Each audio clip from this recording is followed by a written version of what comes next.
নিজের পায়ে দাঁড়াতে পারে না, এমনকি সোজা হয়ে বসতেও পারে না বেলুয়ার দুই সন্তান।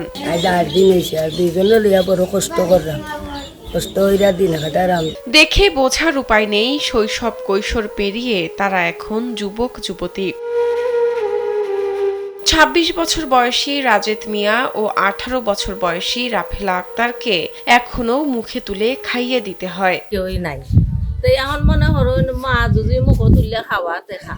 বেলুয়ার গর্ভে জন্ম নেওয়া ৮ সন্তানের মধ্যে ৪ জনই শারীরিক ও বুদ্ধি প্রতিবন্ধী। এক সন্তান মারা যায় শিশুকালেই, অপরজন মারা যায় মাসখানেক আগে। বর্তমানে রাজেদ ও রাফেলাকে নিয়ে চলছে বেলুয়ার সংগ্রাম।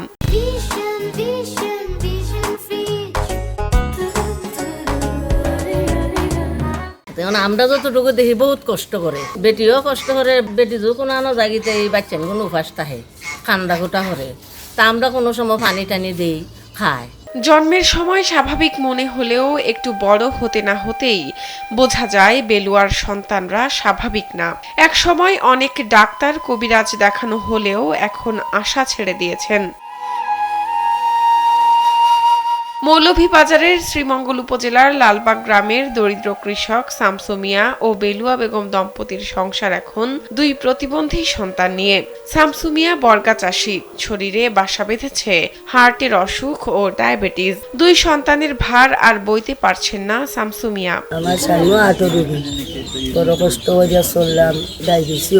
সুস্থ ছেলেরা কৃষিকাজে জড়িত, তাদের সামর্থ্য নেই ভাই বোনদের দায়িত্ব নেওয়ার। ত্রৈমাসিক প্রতিবন্ধী ভাতা পেলেও তা যথেষ্ট নয়। খেয়ে না খেয়ে বেলুয়ার দিন কাটছে দুই প্রতিবন্ধী সন্তান নিয়ে।